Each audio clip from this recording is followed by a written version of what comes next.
dilanjutkan atau dibentak oleh anak-anak? Dibentak. Masya Allah, jangan sekali-kali membentak ibumu ya nak ya. Jangan sekali-kali membentak ayahmu ya nak ya. Misalnya dengan kalimat begini, misalnya, Mas itu Mas, gratis loh Mas. Sepeda motor enggak? Saya tahu. Dia enggak dulu, biasanya. Dia, iya Mas, iya. Ini sudah cukup melukai hati. Ya. Maka rumusnya sekali lagi, pastikan bisa berbuat baik kepada ibu dan bapak. Masalahnya ibu saya itu Ustaz, masalahnya ayah saya Ustaz. Tidak peduli ayahmu kayak apa, ibumu kayak apa. Yang penting statusnya jelas itu ayahmu, jelas itu ibumu. Hormati ya. Saya mendapatkan nasihat dari salah satu ustaz juga ya. Beliau berkisah kayak begini. Ada seorang laki-laki membawa seorang ibu-ibu untuk periksa ke dokter. Nah, pada saat periksa ke dokter ini di dalam ruangan dokter, laki-laki ini dijambai oleh ibu. Dijambai, dijewer, waplok, didon.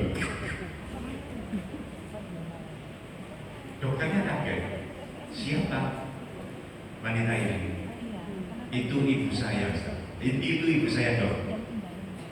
Loh, kenapa kok bisa begini? Kamu diperlakukan kayak begitu?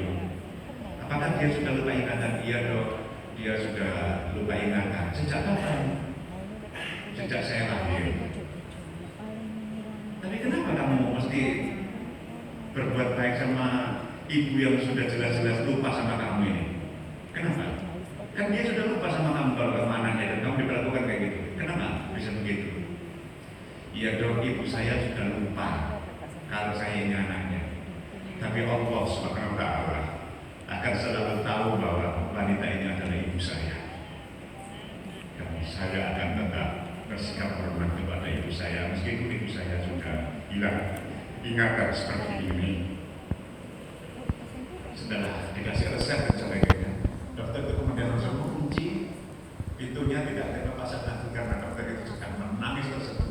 Ternyata begini ya, di ruang intens.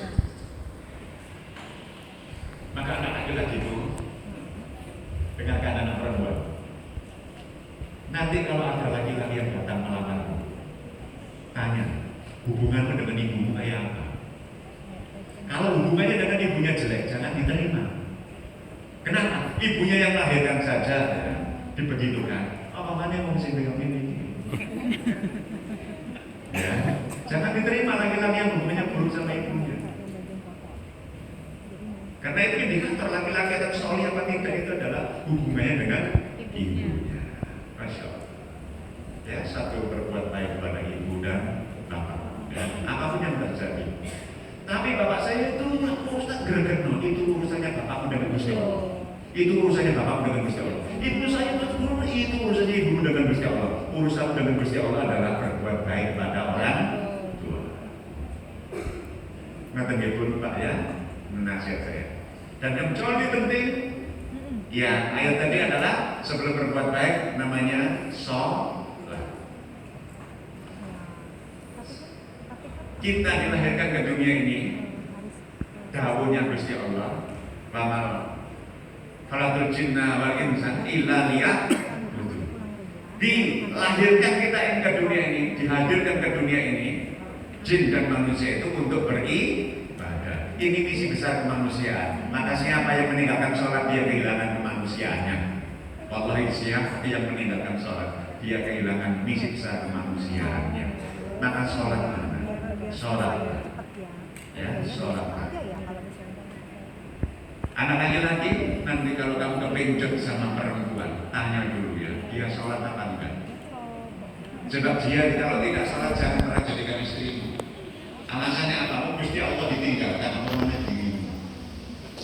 Ya, sholat yang waktu, termasuk subuh. Saya tanya kepada para orang tua di luar anak-anak ini ya, jenengan yang biasanya sholat ke masjid itu, sholat apa yang paling sulit buat anak-anak muda? Subuh. Ya, subuh. Saya ingatkan, subuh. Yang punya anak perempuan angkat tangan bun, ayah. Masya Allah, ini ya anaknya perempuan ini baik enggak? Saya tanya, nanti kalau anak penjenengan ini sudah waktunya berjodoh, sudah lulus S1, penjenengan mau carikan suami yang tangguh apa yang rapuh? Tangguh. Masya Allah, siap. Enggak cari yang lento-lento, bela-bela gimana?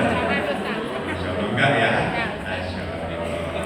Penjenengan carikan laki-laki yang maco atau yang melambai? Maco. Oh, jelas anaknya ya. Baik, ini ukuran kelelakian yang tangguh. Bolak-balik saya ucapkan kepada anak-anak, saya ini akan kembali di ujung pembelajarannya ini. Kalau perhatikan baik-baik dulu. Laki-laki yang tangguh adalah laki-laki yang sigap berdatangan ketika mendengar seruan adzan subuh. Laki-laki yang rapuh adalah laki-laki yang tak mampu membuka mata ketika adzan subuh berkumandang. Melek kalau tak kuat. Rapuh gitu ya. Jangan dijadikan mantu. Gak bisa nanti itu menjadi kowang, gak bisa. Cari yang tangguh. Maka untuk cari yang tangguh secara teori harusnya di masjid. Pada saat subuh hari dengan syarat semua anak laki-laki kita terjaga sholatnya. Kalau sekarang ini di Indonesia boleh duduk subuh-subuh di masjid, oleh tahu tuwek-tuwek aja.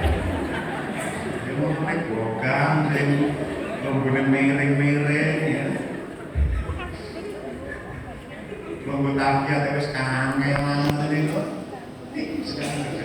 Maka kita berharap kepada anak laki-laki ini agar nanti setiap anak laki-laki bisa membawa 1000 anak pemuda-pemuda lagi ke masjidnya ya, sehingga nanti anak-anak Indonesia akan menjadi anak-anak yang tangguh-tangguh semuanya.